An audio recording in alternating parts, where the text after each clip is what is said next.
حرام عليك يا شيخة، سمنة بلدي ايه اللي عايزانا نجيبه؟ انت عارفة السمنة البلدي بقت بكام؟ انت بقى بالذات ما بتحسيش بالناس.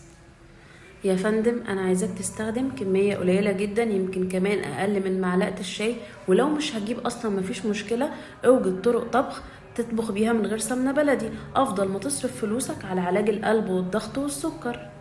عيش ايه اللي ما نقمروش على النار؟ ما طول عمرنا بنعمل كده، ايه نسخنه في الشمس؟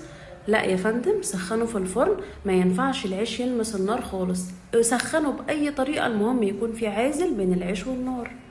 سلك ايه اللي ما نغسلش بيه؟ ما طول عمرنا اجدادنا نضاف زي الفل بيغسلوا بيه.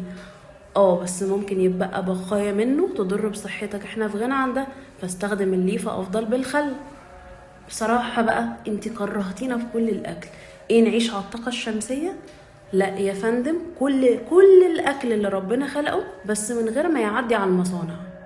لو لقيت اسم الصبغة ده على أي منتج من اللي انت بتشتريه رجعه فورا، لأن الصبغة الحمراء رقم 3 مرتبطة بالأمراض، وهم بيستخدموها عشان يلونوا بعض الأكلات زي حلويات الأطفال والبسكوتات والمارشميلو والجيلي والكيكات وبعض أنواع الزبادي والعصير الفراولة اللي لونها أحمر.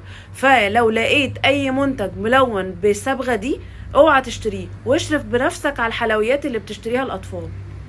يا ريت الناس تفرق بين حاجتين مهمين جدا جدا: مكمل غذائي فيه حديد، وعلاج يرفع الحديد نفسه. المكمل الغذائي عبارة عن مجموعة من تركيزات صغيرة من المعادن، الحديد واحد منهم، يعني الحديد موجود فيه بتركيز قليل، ما ينفعش اعتمد عليه في علاج الانيميا او نقص الحديد. اما التاني معمول بتركيز معين عشان يعالج نقص الحديد. قولي انت استخدمت ايه في علاج الانيميا؟ فعلا مكمل غذائي ولا علاج يرفع الحديد؟ واقرالي تركيز الحديد من على العلاج بتاعك. مية الزبادي مش مكانها حوض المطبخ، ده في ناس بيدفعوا فيها فلوس كتير جدا وحضرتك رايح ترميها. هتقولي اصل بقرف منها، اصل اتعودت على كده. ارجع قلبها تاني في الزبادي عشان ما تندمش لما اقولك فوائدها.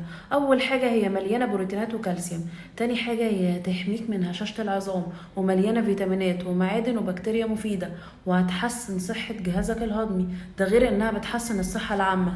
حد يرمي النعمة؟ خلي بالك، الخضروات الورقية مش ورق بنحطه خلاص على السلطة عشان نشبع ونخس. بالعكس، انت لو عرفت فوائدها مش هتبطل تاكله كل يوم سواء عايز تخس او لا. زي مثلا الكرفس اللي بيظبط ضغط الدم، كمان بيعالج قرحة المعدة. الكزبرة بتنظف الكبد.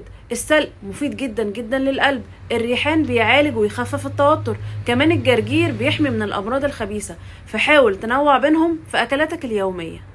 مش عايزين ننساه في حياتنا اليومية. ومن العادات والتقاليد ان احنا ناكله بعدد فردي مش زوجي، يعني 1 أو 3 أو 5، وهو بقى غني بالمعادن زي المغنيسيوم والنحاس والسيلينيوم، ومفيد جدا جدا للعظام، وغني بمضادات الأكسدة، وهيقلل فرص الإصابة من أمراض القلب والزهايمر والتهاب المفاصل. كمان هيعزز صحة الجهاز الهضمي. كل ده بيقدمه لك التمر، وعلى الرغم من ان هو مليان سكر الا ان مرضى السكر ممكن عادي يستخدموه، لكن ياخدوا بالهم من الكمية. كمان هو بيديك طاقة، وممكن تستخدمه كعلاج لفقر الدم، ومهم جدا جدا للأطفال.